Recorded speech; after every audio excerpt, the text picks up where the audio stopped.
So, what if the United States, the world's #1 naval power, decided to have its next batch of warships built by another country? It sounds wild, right? Like something out of a movie.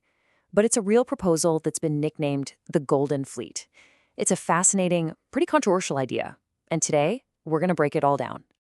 I mean, it's a fair question, and on the surface, it seems almost absurd. The US Navy is this massive symbol of American power and industrial strength.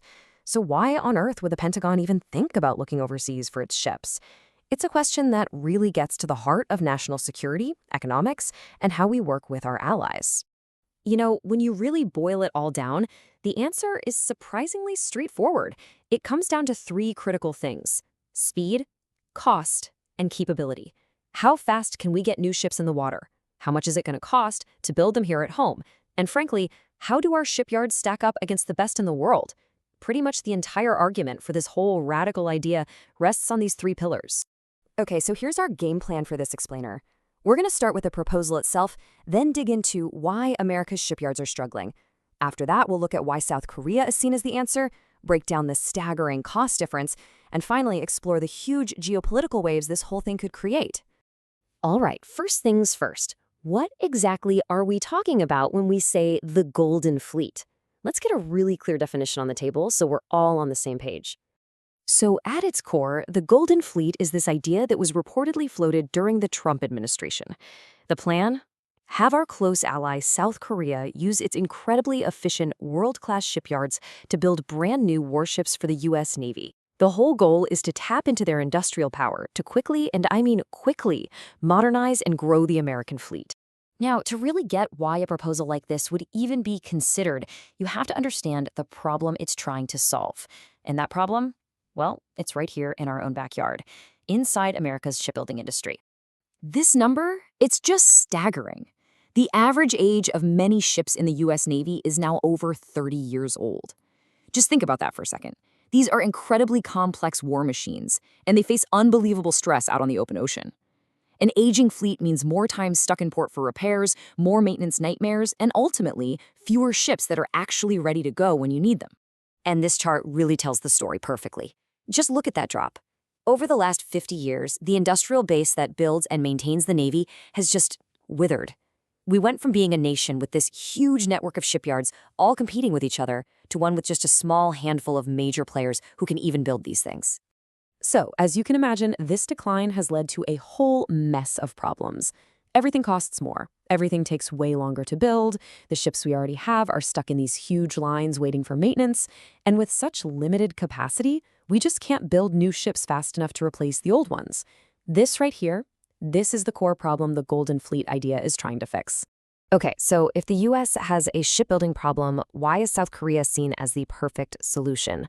Well, the answer is pretty simple. They are an absolute global powerhouse when it comes to building ships. Now, what's really fascinating here is the contrast. You see, the US industry is super specialized. It's focused almost entirely on these highly complex, low-volume military ships. South Korea, on the other hand, is a global leader in high-volume commercial shipbuilding. They have absolutely mastered the art of building enormous, complex vessels really, really fast and for a lot less money.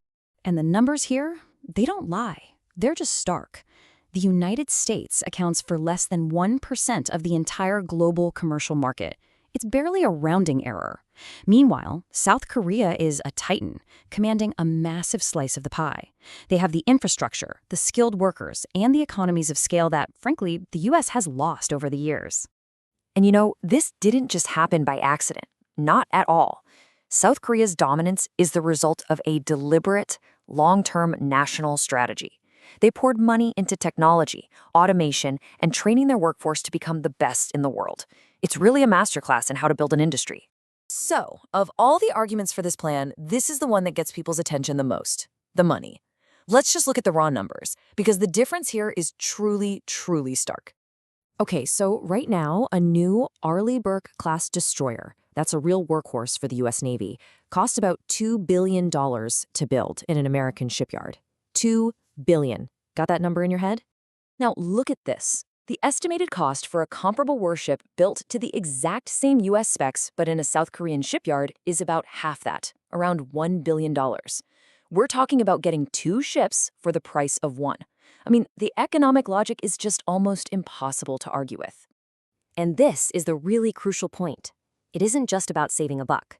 In an era where global tensions are rising, speed itself becomes a weapon. The ability to build a fleet faster, to get those ships out of the shipyard and into the ocean where they're needed, that is a massive strategic advantage that you just can't measure in dollars and cents.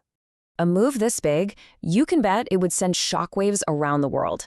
This isn't just a business decision. It's a huge geopolitical one with some really complex and far-reaching consequences for America's alliances and, of course, its own national security. And man, the debate is fierce. On one side, you have people saying this could revolutionize the US-Korea alliance. It could free up our American yards to focus only on the most complex ships we have, like nuclear submarines and aircraft carriers. But on the other side, critics are sounding the alarm, warning it could gut our industrial base even more and make the Navy totally dependent on a foreign supply chain in a very tense part of the world. You know, what this proposal is really suggesting is a fundamental change in what it means to be an ally. It's moving way beyond just mutual defense treaties and into this deep industrial and economic partnership, where allies use their unique national strengths to help the whole team.